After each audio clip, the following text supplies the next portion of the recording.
ತುಂಗಭದ್ರಾ ಜಲಾಶಯ ನಮ್ಮ ಈ ಕಲ್ಯಾಣ ಕರ್ನಾಟಕದ ಜೀವನಾಡಿ. ಕಳೆದ 2 ವರ್ಷ ನಿರಂತರವಾಗಿ ಬರ ಮಳೆ ಕಡಿಮೆ ಆಗಿರೋದ್ರಿಂದ ರೈತರು ಸಂಕಷ್ಟದಲ್ಲಿದ್ರು. ಈ ಬಾರಿ ಸಾಕಷ್ಟು ಮಳೆ ಆಗಿ ವರುಣದೇವನ ಕೃಪೆಯಿಂದ ಸಾಕಷ್ಟು ಮಳೆ ಆಗಿ ಈ ಭಾಗದ ರೈತರು ಬಹಳ ಸಂತೋಷದಿಂದಿದ್ರು. ಈ ಬಾರಿ ಆದ್ರೂ 2 ಬೆಳೆಯನ್ನ ಬೆಳಿಬಹುದು ಅನ್ನುವ ಒಂದು ಸಂತೋಷದಲ್ಲಿ ಅವರಿದ್ದಂತ ಸಂದರ್ಭದಲ್ಲಿ ಈ ಒಂದು ಗೇಟ್ ಇವತ್ತು ಕಳಚಿ ಬಿದ್ದಿರ್ತಕ್ಕಂಥದ್ದು ಈ ಭಾಗದ ರೈತರಿಗೆ ದೊಡ್ಡ ಆಘಾತ ಉಂಟಾಗಿದೆ. ಮಾನ್ಯ ಸಚಿವರು ಡಿ.ಕೆ. ಶಿವಕುಮಾರ್ ಅವರ ಹೇಳಿಕೆಯನ್ನು ಕೂಡ ಗಮನಿಸ್ತಾ ಇದೆ. ಎಲ್ಲೋ ಒಂದ್ ಕಡೆ ಸ್ಪಷ್ಟವಾಗಿ ಗೊತ್ತಾಗ್ತದೆ, ಅಧಿಕಾರಿಗಳು ಸರಿಯಾಗಿ ಕ್ರಮವನ್ನ ಕೈಗೊಳ್ಳದೇ ಇರತಕ್ಕಂಥ ಸಂದರ್ಭದಲ್ಲಿ ಈ ಒಂದು ಸಮಸ್ಯೆ ಉಂಟಾಗಿದೆ. ನಾನು ಮಾನ್ಯ ಮುಖ್ಯಮಂತ್ರಿಗಳಲ್ಲಿ ಹಾಗೂ ಜಲ ಸಂಪನ್ಮೂಲ ಸಚಿವರಾಗಿರ್ತಕ್ಕಂಥ ಡಿ.ಕೆ. ಶಿವಕುಮಾರ್ ಅವರಲ್ಲಿ ಆಗ್ರಹವನ್ನ ಮಾಡ್ತೇನೆ.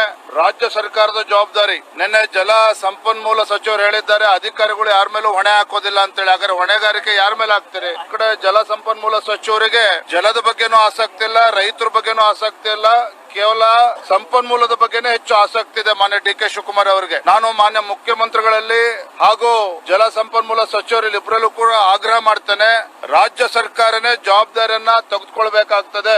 ಈ ಭಾಗದ ರೈತರಿಗೆ ಇವತ್ತೇನು ಸಂಕಷ್ಟ ಉಂಟಾಗಿದೆ, ಇವತ್ತು ಗಾಯದ ಮೇಲೆ ಬರೆ ಎಳೆದಂತಾಗಿದೆ. ರಾಜ್ಯ ಸರ್ಕಾರವೇ ಹೊಣೆಯನ್ನ ಹೊತ್ಕೊಂಡು ಏನು ಈ ಭಾಗದಲ್ಲಿರ್ತಕ್ಕಂಥ ರೈತರಿಗೆ 1 ಹೆಕ್ಟೇರ್ಗೆ ಕನಿಷ್ಠ 50,000 ರೂಪಾಯಿಗಳ ಒಂದು ಪರಿಹಾರವನ್ನ ಕೊಡಬೇಕಾಗ್ತದೆ.